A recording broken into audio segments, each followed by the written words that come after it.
नमस्कार मंडळी, गॉसिप गर्लच्या आजच्या नवीन पॉडकास्टमध्ये पुन्हा एकदा तुम्हा सर्वांचं खूप खूप आणि मनापासून स्वागत आहे। आजचं आपलं पॉडकास्ट असणार आहे कॅलिफोर्नियाची आई, म्हणजे कॅलिफोर्नियामधली भारतीय आई हा हिच्यावर। काय आहे ना, आजकाल काही लोकांना स्वतःच्या आई वडिलांच्या शोधात आहेत। त्यांना खूप मेजर आयडेंटिटी क्रायसिस झालेत। म्हणजे त्यांना कळतच नाही आहे की एवढ्या चांगल्या आईबापांच्या पोटी आपण कसे काय निपजलो बुवा। तर त्यांना असं वाटतंय की मी माझ्या आई वडिलांचा नाही आहे, मग मी कोणाचा आहे, कौन है मेरा बाप कौन है, म्हणून ते असे शोधत फिरतायत। तर त्यांना असं सगळेच जग असं म्हणजे असतं ना, असं मीच कसं असा ना, म्हणून ते दुसऱ्यांना पण त्याच्यात ओढण्याचा प्रयत्न करतायत। तर तसं चाललंय ना, म्हणून म्हटलं नाही तर तुम्हाला वाटेल की त्यांचा आईबाप शोधता शोधता ही कॅलिफोर्नियाची आई कुठून शोधून काढली। अहो दे, खूप बॅड जोक होता, पण ठीक आहे मंडळी, समजून घ्या तुम्ही मेरी भावनाओं को समजो। चला तर मग मूळ विषयाला हात घालूया आपण। हा मॅडमचं नेहमीचं नाटक, काय ना काहीतरी त्या कुठे जातील तिकडे त्यांच्या एअरपोर्टवर गोंधळ होतोच। त्यांचे व्ह्यूज पडले किंवा काही कंटेंट नसलं की त्या बाहेर जातात आणि मग बाहेरून येताना किंवा जाताना कुठेतरी एअरपोर्टचं नाटक करतात। त्याचप्रमाणे आताही त्यांनी केलेलं आहे। आणि काय ते थंबनेल, काय ते टायटल, एअरपोर्टला झाला मोठा प्रॉब्लेम, इथून येणं एवढं सोपं नव्हतं, आणि पूर्ण व्हिडिओमध्ये एवढं ते सस्पेन्स करून ठेवलं की एंडला एकदम सांगितलं। स्टार्टिंगला काहीतरी बकवास, काहीतरी आपलं गार्डनिंगचंच पकवत बसल्या, आणि नंतर एंडिंगला एकदम काय झालं त्या गोष्टी सांगितल्या। तर माझा एकच प्रश्न आहे हा मॅडम तुम्हाला, की तुम्ही जेव्हा तिकीट काढलीत, गेलात तिथे, तेव्हा रिटर्नचीच तिकीट काढली असणार, तेव्हा ऑब्व्हियसली तुम्हाला माहिती असणार की तुमच्या भावाचं रिटर्न तिकीट कधीचं आहे, किंवा ते काढलेलंच नाही आहे, ते तुम्ही ओपन ठेवलं आहे, असं काहीतरी केलं असणार ना। त्याच्यामुळे तो अचानक झालेला प्रॉब्लेम कसा काय आहे बुवा? कारण काय तिकीट वगैरे कॅन्सल करून परत त्याला तिथे राहायला देण्या इतपत, आणि नंतर परत त्याच्यासाठी नवीन तिकीट काढण्यापर्यंत इतके काही तुमचे पैसे झाडाला नाही लागले ना। तुमचे म्हणजे तुमच्या नवऱ्याचे हो, आणि तो तुमचा भाऊ आहे हो, भाऊ आहे, त्याला भावासारखं ट्रीट करा। तो काय तुमच्या मुलांचा सामान उचलायचा किंवा तुमच्या व्लॉगमधलं कंटेंट नाही आहे तो, की तो प्रत्येक वेळेला आलाच पाहिजे आणि प्रत्येक वेळेला त्याने काही तुम्हाला हातभार लावलाच पाहिजे। म्हणजे त्याच्यामुळे प्रॉब्लेम झाला ना एवढा, तो तिथे थांबला, मग तुम्हाला शूट नाही करता आलं, सगळं काही उचलून आणावं लागलं, त्या कार सीट्स एवढ्या हेवी होत्या, त्या तुम्हाला कसं मॅनेज करावं लागलं, आणि त्याच्यामध्ये तुम्हाला त्याच्यातूनही शूट करायचं होतं। पण मग नवरोबा बोलले असतील की अरे बाबा एवढं तर आता माझ्याने नाही होणार, आणि ऑब्व्हियसली हे ह्युमनली इम्पॉसिबल आहे। म्हणजे एवढं लगेज आणि परत त्या कार सीट्स आणि मुलं आणि सगळं काही सांभाळणं, आणि ही बायको सांभाळणं, बायकोचा कॅमेरा सांभाळणं, हे एकट्या माणसाला डिफिकल्टच आहे।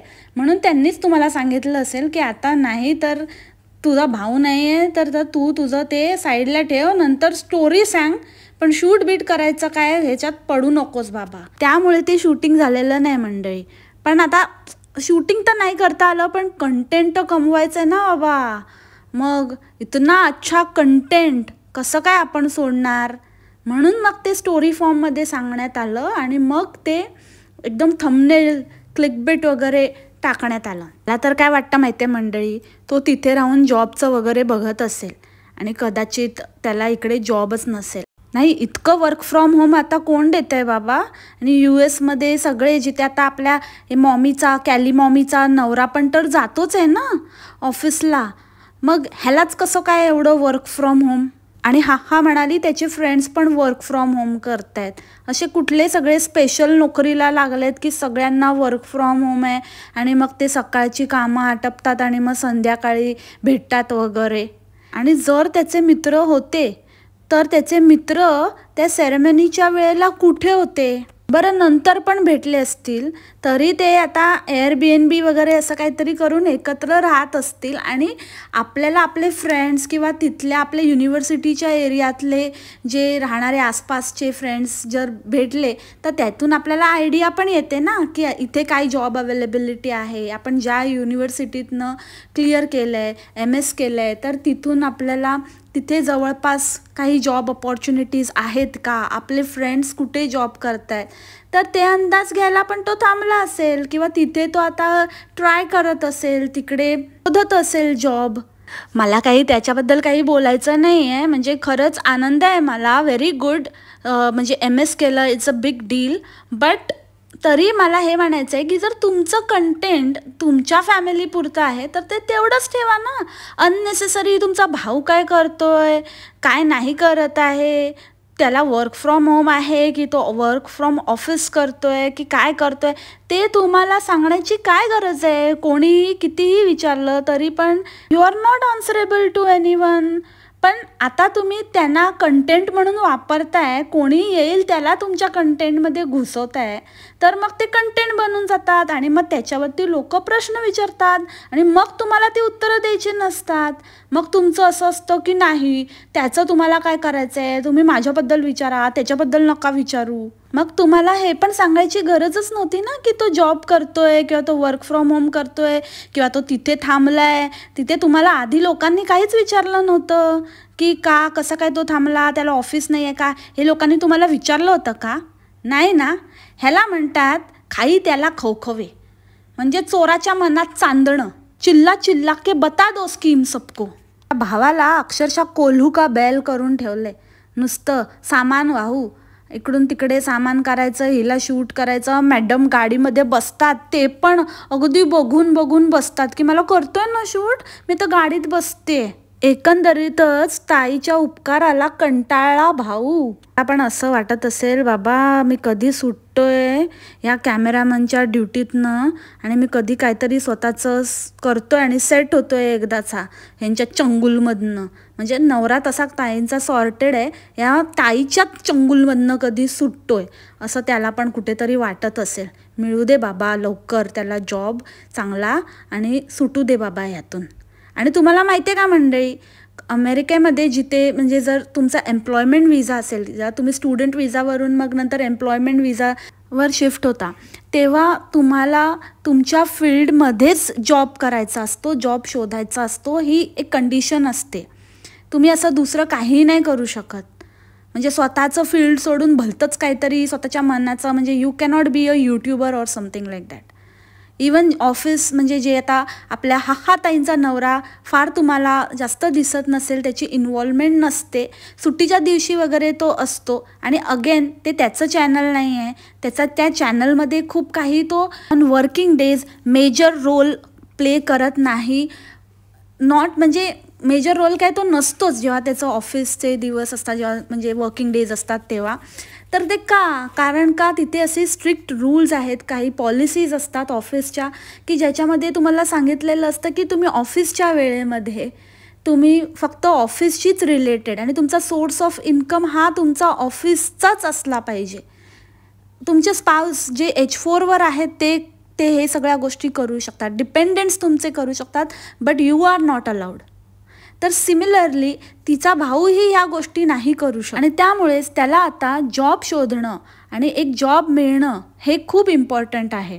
आणि एकूणच मला परिस्थिती कठीण वाटते, कारण का जसं आपले शेटान भाऊ बोलता बोलता बोलले पण की AI आता खूप डिफिकल्ट झाला आहे आणि जॉब स्पेशली कम्प्युटर्समध्ये AIने फुल मार्केट खाल्लेलं आहे, त्याच्यामुळे खूप डिफिकल्ट आहे तिथे जॉब वगैरे मिळणं. तर मला एकंदरीतच असं वाटतं की त्याच्याकडे जॉब नाही आहे आणि त्याच्यामध्ये काही चुकीचं नाही आहे, कारण का त्याची आयडेंटिटी आणि तो काय करतो काय नाही करत हे त्याचं पर्सनल लाईफ आहे. आणि हे त्याच्या बहिणीला पण काही लोकांसमोर दाखवण्याची स्वतःच्या कंटेंटसाठी बेअक्कलीसारखं काहीही गरज नव्हती. आणि बाय द वे तो टाय आहे ना शेटनने घालून दिला असला ना तरी तो बरोबर घातलेला नव्हता. ओके, ते टाय पण नीट टाय करायचा असतो, तो काही व्यवस्थित नव्हता, वाकडा तिकडा कसा तरी घातला होता. So it was also not up to the mark. तर बस ओके. आणि काही एवढा मोठे हे नाही काढले, एवढी मायन्यूट इन्फॉर्मेशन देण्याची काहीही गरज नाही आहे की टाय कोणी घातला, शर्ट कोणी दिला त्याला. म्हणजे किती एखाद्या माणसाला असं उपकारातले दबवायचं. आणि ते ऑडिटोरियम नव्हतं, ते स्टेडियम होतं आणि त्या स्टेडियममध्येच मोस्टली जे पण ग्रॅज्युएशन सेरेमनी होतात, कारण ते सगळ्यांच्या एकत्र असतात, तर ते लार्ज स्टेडियममध्ये अरेंज करतात. त्याला ऑडिटोरियम नाही म्हणत. तुझी जरा डिक्शनरी आहे ना ती थोडी चेक कर. आणि राहावा नसतं, माझ्याबरोबर बघत राहावा, राहावा नाही राहा. आम्ही त्याची फॅमिली आहोत, आम्ही त्याची फॅमिली म्हणून इथे आलो आहोत ॲज अ पॅरेंट्स. हो का? मग बुके वगैरे घेऊन जायचा असतो, ते नाही माहिती का पॅरेंट्सना? ते इतर लोकांनी आणलेलं दिसलं असेल तेव्हा आठवलं असेल, म्हणून मग नंतर तिथूनच माळ घेतली. इतक्या लांबून ताईंना ऐकायला आलं की तो काय म्हणाला, आई बाबा हे तुमच्यासाठी. मला तर वाटतं तो बोलला की आय डिड इट, असं बोलला तो. तुम्ही नीट झूम करून ते बघा, तो बोलतोय आय डिड इट. आणि मग बोलते, तो बोलला की हे ना माझ्या आईबाबांसाठी. किती मस्त ना, किती छान ना. शेटन तुम्हाला काय वाटतं आजच्या सेरेमनीबद्दल? मग शेटन बोलला की मी हे ऑलरेडी एक्सपिरियन्स केलं आहे, तर मला ना तेच आठवलं, माझी पण सेम फिलिंग होती.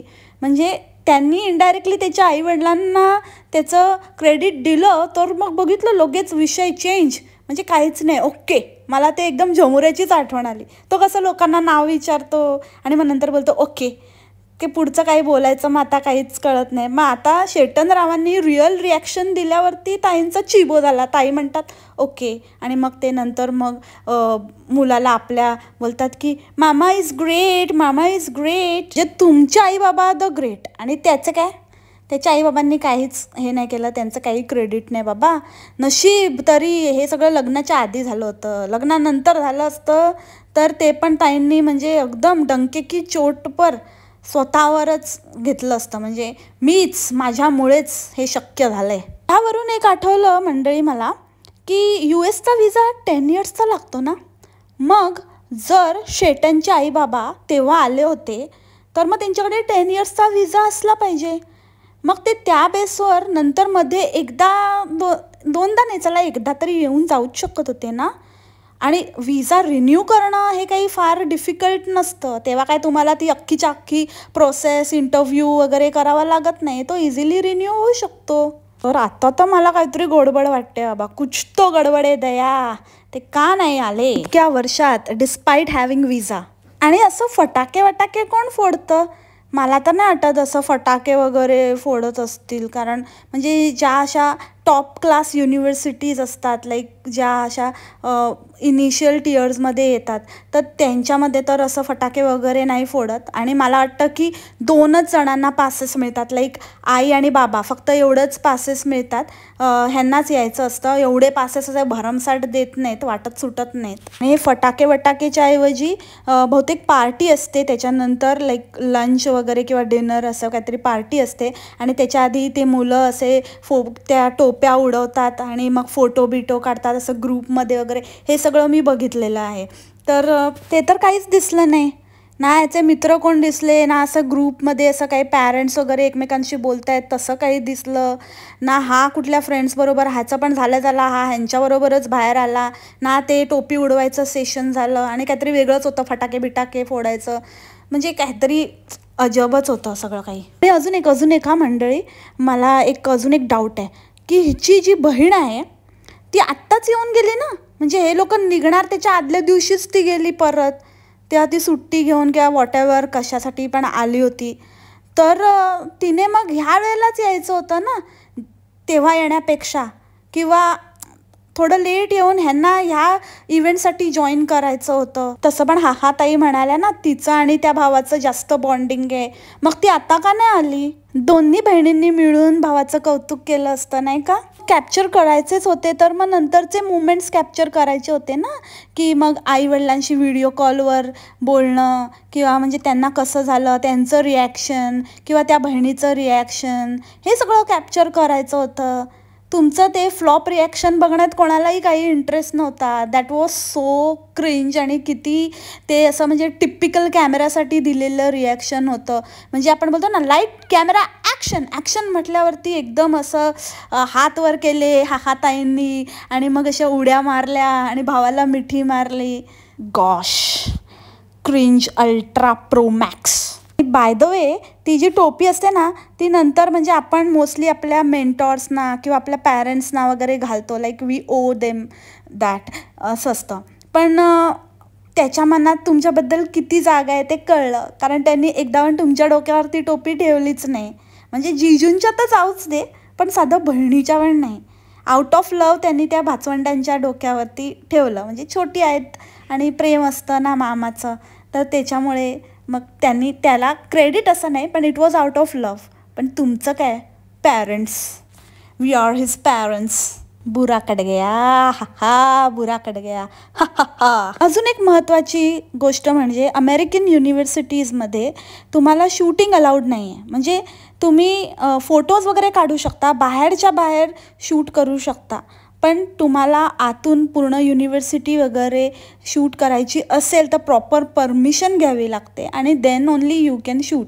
अदरवाईज तुम्हाला अलाउड नसतं फॉर सिक्युरिटी रिझन्स. आणि त्याचमुळे आपल्या अंधमंधपणे फॉलो करणाऱ्या हाताईंनी बोंबल काकूंचीच तीच ट्रिक यूज केली. त्या सुट्टीच्या दिवशी आपल्याला गोल्ड शॉपिंग किंवा गोल्ड रेट आणि गोल्डचं दुकानं दाखवायला घेऊन गेल्या होत्या. त्याच प्रकारे ताई पण सुट्टीच्या दिवशी युनिव्हर्सिटीमध्ये गेल्या. पण नंतर हे जर युनिव्हर्सिटीला कळलं आणि तुमचा भाऊ त्या व्हिडिओमध्ये दिसला तर हे तुमच्या अंगलट येऊ शकतं. ही बाई ना कंटेंटसाठी आपल्या भावाचा पण विचार नाही करत. एवढी रिस्क घेतात हे लोक. ह्या लोकांचं एकदा बिंग फुटलं ना की कळणार आहे, चांगलं गळ्यात येणार आहे. त्याबरोबर दुसऱ्याला पण घेऊन डुबतील हे लोक. आणि राहिला प्रश्न कल्पना चावलाजींचा, तर एवढा ही सांगत होती, मोठे डेंगे आखत होती, कल्पना चावला माझा भाऊ या युनिव्हर्सिटीतनं झाला आहे वगैरे. तर लेट मी टेल यू, त्या युनिव्हर्सिटीचं रँकिंग मी बघितलं तर ते रँकिंग लाईक 500च्या पण पुढे आहे. So it was not a great university, अशी काही खूप भारी युनिव्हर्सिटी नाही आहे. आणि कल्पना चावलाजींचं जर म्हणाल तर त्यांनी तिथून केलं होतं MS, आणि त्याच्यानंतर त्यांनी परत डबल MS केलं, कारण त्यांना बहुतेक ते रिअलाईज झालं असेल की ह्या बेसिसवर काही नाही होत आहे. सो त्यांनी डबल MS केलं दुसऱ्या युनिव्हर्सिटीतनं आणि मग तिथूनच PhD केलं. आणि नंतर मग त्या कन्वर्ट झाल्या. नंतर मग कन्वर्ट होऊन मग त्यांनी एका अमेरिकन माणसाशी लग्न केलं. Then she got job in NASA वगैरे. ती बरीच अशी लांब स्टोरी आहे, लाँग स्टोरी आहे. सो असं काही नाही आहे. ऑब्वियसली कुठली पण युनिव्हर्सिटी जर असेल आणि त्याच्यामधनं एखादं असं म्हणजे नावाजलेलं व्यक्तिमत्व बाहेर पडलं तर ते लोक त्याचं हे करणारच, म्हणजे ॲडव्हर्टाइजमेंट आपल्या युनिव्हर्सिटीची करायला ते पुढे करणारच. So that is understood. बऱ्याचशा मुलांना अशा युनिव्हर्सिटीजमध्ये ॲडमिशन मिळतं आणि म्हणजे ज्यांचं रँकिंग थोडंसं म्हणजे थोडं पुढे असतं असं अशा युनिव्हर्सिटीजमध्ये, आणि इझिली ते म्हणजे करतात आणि सगळं काही होतं. पण नंतर मग तुम्हाला जॉब मिळवायला खूप प्रॉब्लेम होतो, कारण का तिकडे जॉब मिळवण्यासाठी तुम्ही कुठल्या युनिव्हर्सिटीतनं म्हणजे तुमचं MS झालं आहे हे बघतातच. त्याचबरोबर तुमचं पहिलेचं पण पूर्ण रेकॉर्ड बघतात की तुम्हाला इंजिनिअरिंगमध्ये प्रत्येक सेमिस्टरला किती मार्क होते, त्याच्यामध्ये पण तुमचा ग्राफ किती तुम्ही म्हणजे मेंटेन केला आहे, खूप असे अप्स अँड डाऊन्स तर नाही आहेत ना. ते सगळं फ्रॉम 12th रिझल्टपासून पुढे पूर्ण रिझल्ट अमेरिकेमध्ये बघितले जातात. So it is not that easy. आणि हा केक वॉक तर अजिबातच नाही आहे. तुम्ही करू शकता, तुम्ही पास होऊ शकता, बट देन तुमचं जॉब मिळवणं हे खूप मोठा टास्क आहे तिथे. जे US मध्ये राहत असतील दे नो इट व्हेरी वेल, आणि ते माझ्याबरोबर ह्या गोष्टीसाठी अग्री करतील. सो ताई, प्लीजच तुम्ही जेव्हा इन्फॉर्मेशन देता ना तेव्हा कम्प्लीट इन्फॉर्मेशन द्या.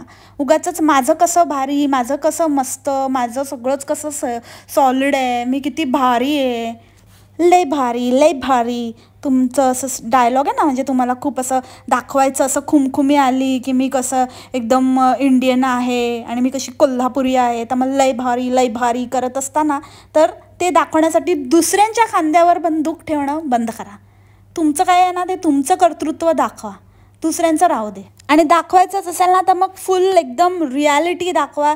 जे काही आहे ते एकदम क्लिअर कट सांगा. सगळ्या गोष्टी इतर पण माहिती द्या ना. तुम्हाला किती लोक विचारतात की कसं काय 12th नंतरची जर्नी आणि कसं काय असतं ते सगळं आम्हाला एक्सप्लेन कर, आम्हाला आमच्या मुलांसाठी. मग हे का नाही तुम्ही मुद्दे उचलत, ह्याच्यावर का नाही बोलत? कारण मुळात तुम्हाला स्वतःला त्याच्याबद्दल माहिती असली पाहिजे ना. नवऱ्याकडे तर वेळ नाही आहे एवढी सगळी इन्फॉर्मेशन प्रोव्हाइड करत बसायला. आणि दुसरी म्हणजे काय दाखवणार, तुम्हाला तर फक्त असं गुडी पिक्चरच दाखवायचं आहे ना. हार्श रियालिटी तर कोणाला दाखवायचीच नाही आहे. तुम्ही तर तेच आपलं रटाळ कंटेंटच दाखवा. आता गार्डनिंगमध्ये घुसल्या परत मॅडम. आता काय तर मी फळभाज्या लावणार आहे, हे लावणार आहे, ते लावणार आहे, आणि मग कसं काय मी फ्रॉम द स्क्रॅच सगळं काही मी एवढीशी चिमकांडी असून सगळं झेपवलं आणि सगळं केलं. त्याच्यातच वाहवा मिळवण्यातच तुमचं आयुष्य गेलं. आणि लोक पण म्हणतात की तू हाऊसवाईफ बनणं स्वीकारलं, ही खूप मोठी गोष्ट केलीस, म्हणजे तू इतकी स्मार्ट असून. अहो, तिने काही स्वीकारलं नाही, हे तिला तेच करायचं होतं. तिच्याकडून दुसरं काही होऊ शकलं नसतं आणि ते होणं पण शक्य नाही आहे. कारण का तिकडे जॉब वगैरे करणं, त्याच्यासाठी तुम्हाला खूप काही करावं लागतं आणि ते करण्याची काही यांची तयारी नाही आणि तेवढी कुवत नाही, बुद्धी पण नाही. ऑफकोर्स म्हणजे मी कोणाला कमी लेखत नाही आहे, म्हणजे होममेकर्स असावेत, पण ह्याच्यामध्ये हिला काही क्रेडिट देण्यासारखं असं काही महान काम केलेलं नाही, इतकंच म्हणते मी. आणि गार्डनिंग झालं की रेसिपीज दाखवायच्या. ऑल्टरनेटिव्हली हेच करत राहायचं, एकदा रेसिपी, एकदा गार्डनिंग, एकदा रेसिपी. त्याच्यामध्ये मध्ये हे असे सियाप्पे दाखवायचे, असं मध्ये असं दाखवायचं की हे ब्लंडर झालं, असा प्रॉब्लेम झाला, तसा प्रॉब्लेम झाला. उगाचच म्हणजे फेकमफाकी करायची, खोटे थंबनेल्स, खोटे टायटल्स वगैरे टाकून व्ह्युअर्स अट्रॅक्ट करायचे. बस हीच कामं करायची. रेसिपीवरून मला एक आठवलं की त्यात पण किती खोटेपणा करतात या ताई आहे ना, नखशिकांत खोटे आहेत आणि एक नंबरच्या ढापूचन. ठीक आहे की तुम्ही इंटरनेटवरून एखादी रेसिपी बघितलीत किंवा तुम्ही यूट्यूबवरती बघितलीत किंवा कुठेही फ्रेंडच्या घरी बघितलीत, आईला बघितलं करताना, फ्रेंडला बघितलं, कुठल्या रेस्टॉरंटमध्ये गेलात तिकडे बघितलं, तिथे कोण म्हणजे तिथले शेफ किंवा कोण बनवतंय त्यांची रेसिपी असेल, क्रेडिट द्या ना तुम्ही रेसिपी बनवा, नका बनवू असं नाही म्हणत आहे मी. पण जिथून कुठून ज्या व्यक्तीला बघून किंवा ज्या सोर्सकडून तुम्ही ती रेसिपी कॉपी केली आहे त्या सोर्सला ते क्रेडिट का नाही देत तुम्ही? तुम्हा सर्वांना शेफ संजोत कीर हे तर माहितीच असतील. आपल्या कीरबाई नाही, किरकिरे काकू नाही, संजोत कीर, त्यांचं एक पंजाबी आहे ते, आणि त्यांचं यूट्यूब चॅनल पण आहे युअर फूड लॅब. तर ते इतके मोठे शेफ आहेत आणि इतक्या मस्त रेसिपीज आणि इतकं छान एक्सप्लेन करतात. पण ते पण जेव्हा कुठली रेसिपी दाखवतात तर त्या रेसिपीचं काही बॅकग्राऊंड असेल किंवा त्याचं काही सोर्स असेल, अगदी त्यांनी कुठल्या गाडीवर काही खाल्लं असेल तर ते इतकं तेही मेन्शन करतात की ह्या गाडीवाल्याकडनं ह्या रेडीवरती मी गेलो होतो आणि तिकडे मी ही रेसिपी खाल्ली होती फर्स्ट टाईम आणि तेव्हा हा सोर्स आहे माझा. किंवा मित्राची आई किंवा मित्राकडे गेले, मित्राकडे काहीतरी डिश त्यांनी कधी टेस्ट केली तर त्या मित्राच्या आईकडनं ते शिकले, तर इवन त्यांना पण ते मेन्शन करतात. म्हणजे इतके छोट्या व्यक्तींना पण ते मेन्शन करायला बिलकुल विसरत नाहीत. ज्याचं त्याचं ड्यू क्रेडिट ते त्यांना देतात. तर मग ह्यांचं काय आहे? हे लोक कोण मोठे शाणे लागून गेले काय? जन्मताच असं काय एकदम प्रो होते का? जेवण बिवण सगळं करायला यायचं यांना? हे पण कुठून ना कुठून तरी बघूनच करतात ना. मग तुमची का जीभ झडते का उचलत नाही जीभ बोलायला की मी इथून बघितलं किंवा ही रेसिपी मला छान वाटली म्हणून मी ट्राय करते? का नाही? जसं मी तुम्हाला मागे पण सांगितलं होतं की ती बिर्याणीची रेसिपी आपल्या किरकिरे काकूंनी कुठून ढापली आहे, त्याचप्रमाणे ही पण healthy bread roll recipe, egg roll, ती कुठून ढापलेली आहे आपल्या हाताने ते मला माहिती आहे. जर तुम्हाला माहिती करून घ्यायचं असेल तर मला कॉमेंटमध्ये विचारा, मी तुम्हाला नक्की सांगेन. तर ह्याच नोटवर आजचं पॉडकास्ट मी इथेच थांबवते. ह्या पॉडकास्टमध्ये आता या 2-3 दिवसामध्ये ताईंनी जे पराक्रम केले, खोट्यावर खोटं, म्हणजे 3-4 दिवस 3 ब्लॉगमध्ये कंटिन्युअसली खोटंच बोलत आहेत, तर त्यांचं खोटेपणा आज बाहेर काढलेला आहे. तुम्हाला कसं वाटलं ते मला कॉमेंटमध्ये नक्की कळवा. भेटूया आपण उद्याच्या पॉडकास्टमध्ये. उद्या आपला आहे वीकेंडचा वार आणि मला माहिती आहे की तुम्ही लोक खूप एक्साइटेड आहात, कारण का इतके एक्साइटमेंट आहे तुमची की मी दुसरं काहीतरी कम्युनिटीला किंवा काहीतरी टाकत असते, त्याच्या खालीही काही लोक येऊन सांगतायत की आम्ही वीकेंडच्या वारसाठी एक्साइटेड आहोत, झमुरे बजाव तालीसाठी एक्साइटेड आहोत. माय गॉड, म्हणजे मला ना खरंच अशा लोकांचं हसू की रडू मला तेच कळत नाही. म्हणजे मी काय दाखवत असते आणि तुमचं काय आपलं झमुऱ्याचे म्हणजे झमुरा प्रेमी आर नेक्स्ट लेवल. असंच तुमचं प्रेम असू द्या. भेटूया आपल्या नवीन पॉडकास्टमध्ये उद्याच्या भागात. तोपर्यंत खा प्या मस्त राहा आणि स्वस्थ राहा. Take care. Bye bye. मासलामा.